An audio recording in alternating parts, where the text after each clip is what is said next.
आकाशवाणी कटक अनुचिंता निवेदन करिसेंती चक्रधर दास।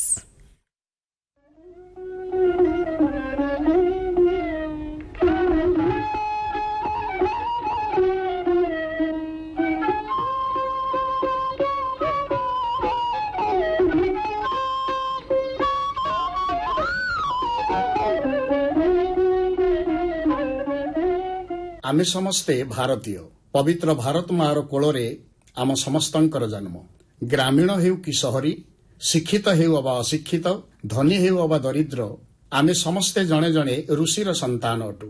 एहार प्रमाण हेउछि आम्भमानंकर गोत्र जहा वास्तव रे जणे जणे ऋषिंक नाम रे नामित। आमे सबु ताकू जानि करी मध्य अजणा बेले बेले होई जाइथाउ। आम्भमानंकु साधारण रे जदि केई आम पितृपुरुषंक नाम पचारे तेबे आमे आम बापा जेजे बापा और गोसेई बापांक पर्यंत नाम मने पकाई कहि परिबु।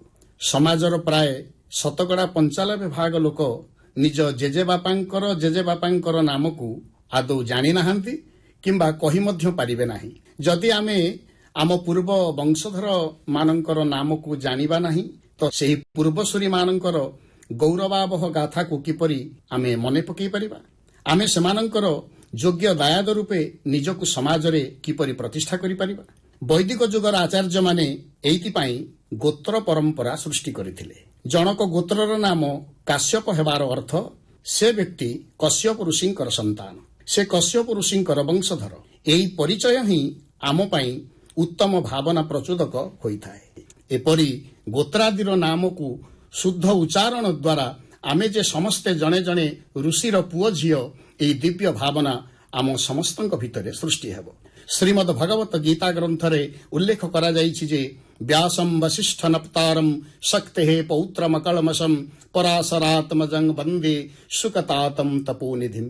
एहार अर्थ सेही व्यासंकु आमे वंदना करूछु जे ब्रह्मा पुत्र वसिष्ठंकर अननाति अटंती, महामुनि शक्तिंकर नाति अटंती, महामुनि पराशरंकर पुत्र अटंती और महामुनि सुकदेवंकर जे पिता अटंती। एहार अर्थ एही पुण्य भूमि भारत वर्षरे ऋषिर पुओ ऋषि ही हेउथला। एठारे सशक्त पारिवारिक वंश श्रृंखलार वर्णना देखिबाकू मिलिथाए। प्रथमे ब्रह्मांक पुओ हेले वसिष्ठ, वसिष्ठंक पुओ हेले महामुनि शक्ति, शक्तिंकर पुओ हेले महामुनि पराशर, पराशरंक पुओ हेले महामुनि व्यास आउ व्यासदेवंक पुओ हेले महामुनि सुकदेव। उत्तम वंश परंपरा ही आदर्श जीवनटीए गठन करिबारे अधिक समर्थ होइथाए। आममानंकर गोत्र ही आमको जणे ऋषिपुत्रर परिचय देइथाए। आममानंकर सामाजिक स्थिति जेपरि होइथाउ ना काहीकि आम समस्तंकर रसिरारे ऋषिर रक्त ही प्रवाहित। आमे आम गोत्रर नामको शुद्ध भाव उच्चारण कले आम भितरे निश्चय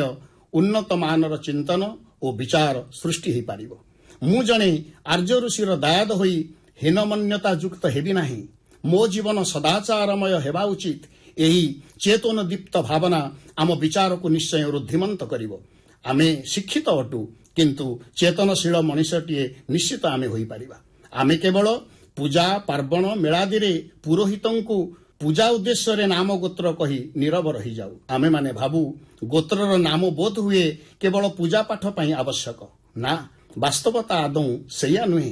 गोत्रादिर नाम स्मरण रे आम मानकर वास्तव आत्म परिचय ही लुचि थाए। जणे ऋषिपुत्र भावरे आमे आम भावना, आम कर्म, आम विचार आदि को श्रृंखलित करिबा। चेतनशील मनुष्यटीए होई पारिबा एवं आदर्श दायाद मध्य सृष्टि करि पारिबा।